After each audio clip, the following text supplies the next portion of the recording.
what happens to you as you stroll merrily on your way through life? Well, what happens is that as you're moving from point A to point B, you encounter things. And people think that what they encounter are objects, but that's not the case. First of all, most of the things that you encounter, many of the things are actually other people, and they're not objects. They're too damn complex. And even apart from the social world, the things that you encounter aren't objects. They seem to be something more like tools or obstacles. And I don't mean that we see objects and turn them into tools or obstacles. I mean that we see tools and obstacles, because what happens is that when you array yourself towards a goal, then the world transforms itself into things that get in the way of that goal, and three things. Things that get in the way of the goal, those are things you don't like. Things that facilitate your movement towards the goal, those are things that you like.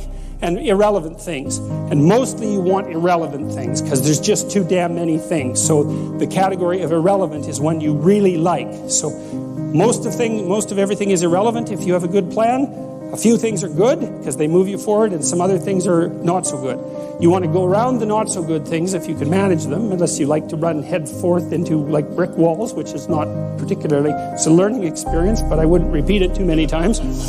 You want the world to array itself as a set of, we could say, tools. Now, what happens is that you have this perceptual system that's mediated by dopamine. It's the same system that cocaine activates, or methamphetamine, or the drugs that people really like to take. And it's the dopaminergic system that responds with positive emotion to indications that you've encountered something that will facilitate your movement towards a goal. And that's really important to know, because people tend to think that they're happy because they achieve goals, and that's not true.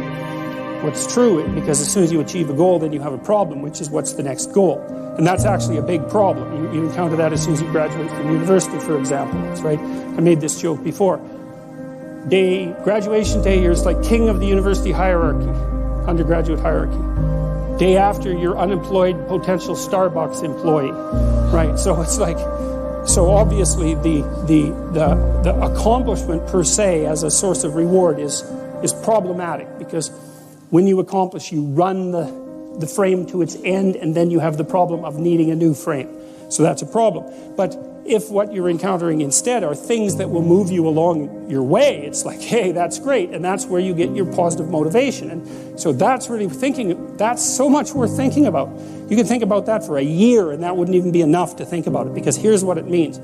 It means in some sense that the Buddhists are right with their claim about Maya, M-A-Y-A, which means that people live in an illusion. And what they mean by that is, well, you have goal, whatever your goal is, and that goal gives relevance to the world.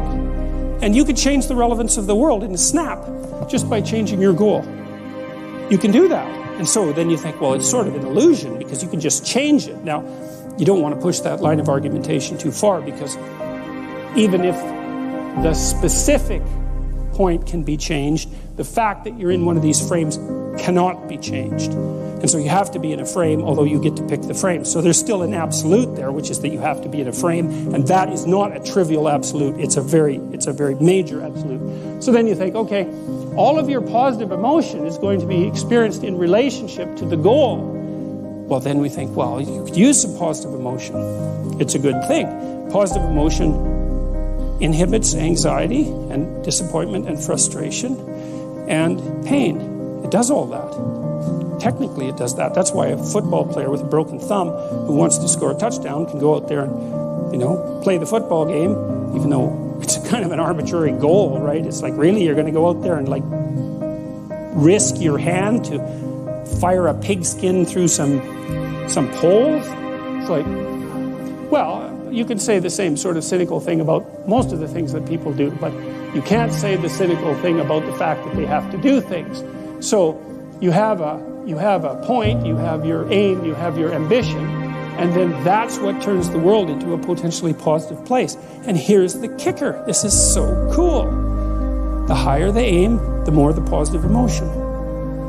So that's you think, well, why should I bother? Why should I bother doing something lofty and difficult? It's like, because it's worth it. That's why. Because the alternative is stupid suffering. Because because what happens is, you don't need a framework in order to suffer. You can just lay there day after day and suffer, right? That's easy. So that's the default condition. If you don't have a lofty ambition, then you suffer miserably.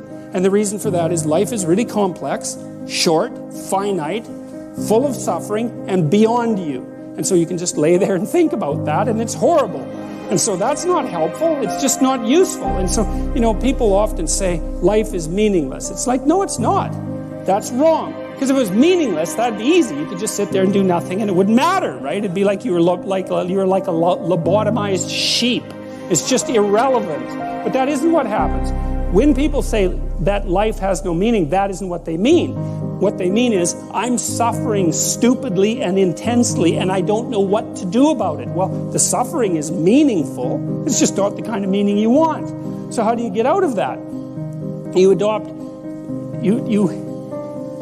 You note the baseline of suffering, which is very, very, very, very high. And then you say to yourself, okay, I need to do something that justifies that. And that's not so easy, because the baseline for suffering is high. If you're going to make something of yourself, let's say, so that it's worthwhile to exist in the world, then you have to aim at something that's so well structured that you can say, yeah, earthquakes, cancer, death of my family, dissolution of my goals, ultimate futility of life, and the heat death of the universe. Hey, it doesn't matter, it's worth it.